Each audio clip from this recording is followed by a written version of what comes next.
83 ವಸಂತಗಳನ್ನ ಪೂರೈಸಿ 84ನೇ ವಸಂತಕ್ಕೆ ಕಾಲಿಟ್ಟರು ಅಂತ ಮಾಜಿ ಮುಖ್ಯಮಂತ್ರಿ ಬಿಜೆಪಿಯ ಕೇಂದ್ರ ಚುನಾವಣಾ ಮಂಡಳಿ ಸದಸ್ಯರು, ಸಂಸದೀಯ ಮಂಡಳಿ ಸದಸ್ಯರಾಗಿರುವಂತಹ ಬಿಎಸ್ ಯಡಿಯೂರಪ್ಪನವರ ಹುಟ್ಟುಹಬ್ಬವನ್ನ ಇವತ್ತು ಶಿಕಾರಿಪುರದಲ್ಲಿ ಬಹಳ ಅದ್ದೂರಿಯಾಗಿ ಆಚರಣೆ ಮಾಡಲಾಗ್ತಿದೆ. ಈ ಸಂದರ್ಭದಲ್ಲಿ ನ್ಯೂಸ್ ಫಸ್ಟ್ ಜೊತೆ ಮಾತನಾಡಲಿಕ್ಕೆ ಶಿವಮೊಗ್ಗ ಲೋಕಸಭಾ ಕ್ಷೇತ್ರದ ಜನಪ್ರಿಯ ಸಂಸದರು ಜೊತೆಗೆ ಬಿಎಸ್ ಯಡಿಯೂರಪ್ಪರ ಪುತ್ರ ಆಗಿರೋ ಅಂತ BY ರಾಘವೇಂದ್ರ ಅವರ ಜೊತೆ ಇದ್ದಾರೆ. ಅವ್ರನ್ನ ಮಾತಾಡಿಸ್ತೀನಿ. ರಾಘವೇಂದ್ರ ಅವರೇ, ತಂದೆಯವರ ಹುಟ್ಟುಹಬ್ಬ, ತಂದೆಯವರ ಮಾರ್ಗದರ್ಶನ, 84ನೇ ವಸಂತಕ್ಕೆ ಕಾಲಿಟ್ಟಂತ ಈ ಶುಭ ಸಂದರ್ಭದಲ್ಲಿ ಅವ್ರಿಗೆ ಯಾವ ರೀತಿ ವಿಶೇಷವಾಗಿ ವಿಶ್ ಮಾಡಕ್ ಇಷ್ಟಪಡ್ತೀರಿ? ಮೊದಲೇ ಬಾರಿಗೆ ತಮ್ಮ ಮುಖಾಂತರ ತಂದೆಯವರಿಗೆ ಹುಟ್ಟುಹಬ್ಬದ ಶುಭಾಶಯಗಳನ್ನ ಈ ಸಂದರ್ಭದಲ್ಲಿ ಕೋರ್ತಾ ಇದ್ದೀನಿ. ಅತ್ಯಂತ ಒಂದು ಸಂಭ್ರಮದ ಒಂದು ಸಂದರ್ಭ. ವಿಶೇಷವಾಗಿ ಈ ಬಾರಿಯ ಆಚರಣೆ ರಾಜ್ಯದ ಬೇರೆ ಬೇರೆ ಮೂಲಗಳೆಲ್ಲ ಆಗ್ತಾ ಇದ್ದಾರೆ. ಈ ಬಾರಿ ಸ್ವಕ್ಷೇತ್ರದಲ್ಲಿ ಸುಮಾರು 9 ಬಾರಿ ಆಶೋಧನೆ ಮಾಡಿದಂತ ಯಡಿಯೂರಪ್ಪ ಸಾಹೇಬರಿಗೆ ಕಾರ್ಯಕರ್ತರು ಇವತ್ತು ಕೊಡ್ತಿರುವಂತ ಒಂದು ಅಭಿನಂದನೆ ಕಾರ್ಯಕ್ರಮ ಇವತ್ತು ಶಿಕಾರಿಪುರದಲ್ಲಿ ಆಗ್ತಾ ಇದೆ. ಹಾಗೆ ಅತ್ಯಂತ ಉತ್ಸಾಹದಿಂದ ಈ ಸಂದರ್ಭ ಇಷ್ಟೇ ದೇವರಿಗೆ ನಾ ಕೇಳೋದು, ಇವತ್ತು ನಮ್ಮ ಕುಟುಂಬಕ್ಕಿರ್ಬೋದು, ನಮ್ಮ ಕಾರ್ಯಕರ್ತರಿಗಿರ್ಬೋದು, ನಮ್ಮ ಸಂಘಟನೆಗಿರ್ಬೋದು, ಅವರ ಇನ್ನೂ ಹೆಚ್ಚಿನ ಒಂದು ಮಾರ್ಗದರ್ಶನ ಅವಶ್ಯಕತೆ ಇದೆ. ಆ ಒಂದು ದೇವರ ಒಂದು ಆಶ್ರಯದಿಂದ ಇನ್ನೂ ಹೆಚ್ಚಿನ ಒಂದು ಆಯಸ್ಸು, ಆ ಸವಾಲುಗಳನ್ನ ತೆಗೆದುಕೊಂಡು ಹೋಗುವಂತ ಒಂದು ಆರೋಗ್ಯ ದೇವ್ರು ಕೊಡ್ಲಿ ಅಂತ ನಾನು ಕಾರ್ಯಕರ್ತರ ಪರವಾಗಿ ನಾನು ತಂದೆಯವರಿಗೆ ನಾನು ಹಾರೈಸ್ತೇನೆ.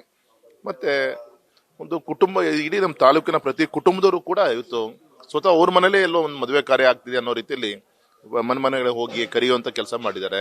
ಸಂಜೆ ವೇದಿಕೆ ಕಾರ್ಯಕ್ರಮ ಇದೆ. ಇಡೀ ರಾಜ್ಯದಿಂದ, ನಮ್ಮ ಜಿಲ್ಲೆಯಿಂದ ಅನೇಕ ಕಾರ್ಯಕರ್ತರು ಬರ್ತಾ ಇದ್ದಾರೆ.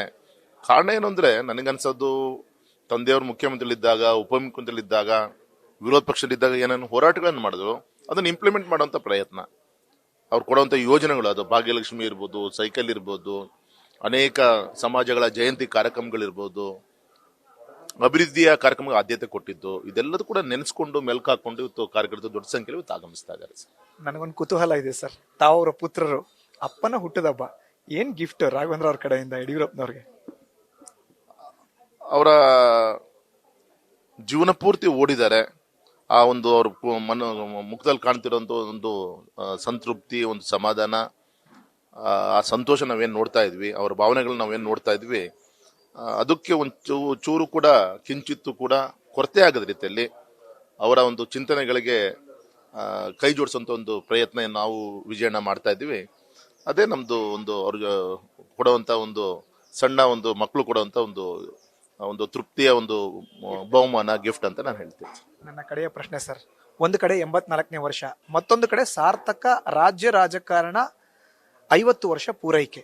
ಈ ಸಂದರ್ಭದಲ್ಲಿ ಮಗನಾಗಿ, ಯಡಿಯೂರಪ್ಪನವರ ಒಬ್ಬ ಅಭಿಮಾನಿಯಾಗಿ, ಕಾರ್ಯಕರ್ತನಾಗಿ, ಭಾರತೀಯ ಜನತಾ ಪಕ್ಷದ ಕಟ್ಟಾಳುವಾಗಿ ಏನ್ ಹೇಳಕ್ ಇಷ್ಟಪಡ್ತೀರಿ? ಒಂದು ಹೇಳ್ತೀವಿ, ಅದು ನಮಗೂ ಕೂಡ ಜೀವನದಲ್ಲಿ ಅಳವಡಿಸ್ಕೊಳಕ್ ಆಗಲ್ಲ ಅಂತ.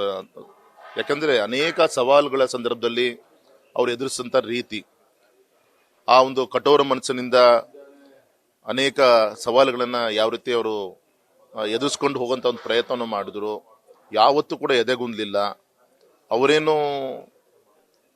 ಅಂತ ದೊಡ್ಡ ವಿದ್ಯಾವಂತರು ಅಂತ ಅರೆ, ಅನೇಕ ಸವಾಲುಗಳು ಬಂದಾಗ ಅನೇಕ ದೊಡ್ಡವರು ಅಡ್ವೈಸ್ ಕೊಟ್ಟರು ಕೂಡ ಅವ್ರಿಗೆ ಏನ್ ಸರಿ ಅನ್ಸುತ್ತೆ ಅದನ್ನೇ ಅವರು ಹೇಳಿ ಮಾಡಿಸ್ತಿದ್ರೆ ಹೊರತು ಇನ್ನೊಬ್ರು ಹೇಳಿದ್ರು ಅಂತೇಳಿ ಯಾವತ್ತೂ ಕೂಡ ಅವ್ರದ್ದು ಯಾವುದೇ ತೀರ್ಮಾನಗಳು ತಗೊಂಡಿಲ್ಲ ಅವರು. ಸೊ ಇದೆಲ್ಲದೂ ಕೂಡ ನಮ್ಮ ಜೀವನದಲ್ಲಿ, ನಮ್ಮ ಕಾರ್ಯಕರ್ತರಿಗಾಗ್ಲಿ ನಮಗಾಗ್ಲಿ ಪರಿಪಾಠ ಇವೆಲ್ಲದೂ ಕೂಡ. ಹಾಗಾಗಿ ಸವಾಲುಗಳು ಬಂದಾಗ ಅದು ಎದುರಿಸ್ಬೇಕು, ಸಮಾಧಾನದಿಂದ ಎದುರಿಸ್ಬೇಕು, ಧೃತಿ ಕೆಡಬಾರ್ದು. ಇದು ಅವ್ರ ಜೀವನದಲ್ಲಿ ಕಲ್ತಿರೋದು. ಮತ್ತೆ ಏನೇ ಮಾಡಿದ್ರು ಕೂಡ ಆತ್ಮತೃಪ್ತಿಯಿಂದ ಮಾಡಿ. ಕಾರ್ಯಕರ್ತರಿಗೆ ಒಂದು ಅವರಿಗೆ ಕೊಡುವಂತ ಒಂದು ಸೇವೆ ಇರ್ಬೋದು, ಎಲ್ಲದೂ ಕೂಡ ಆತ್ಮತೃಪ್ತಿಯಿಂದ ಮಾಡಿ. ಯಾವುದೋ ಕಾಟಾಚಾರಕ್ಕೆ ಅದು ಕೂಡ ಮಾಡಬಾರ್ದು ಅನ್ನೋದು ಅವರಿಂದ ನಾನು ಕಲ್ತೀವಿ sir. Thank you sir, all the best. ಇದು ಒಟ್ಟಾರೆ BY ರಾಘವೇಂದ್ರ ಅವರ ಮಾತು. ಕ್ಯಾಮರಾ ಪರ್ಸನ್ ಲಿಂಗಣ್ಣ ಜೊತೆ Madhusudan, news first Kannada, Shikaripura. News first, ನಿರ್ಭೀತಿಯಿಂದ ನಿಮ್ಮ ಪರವಾಗಿ.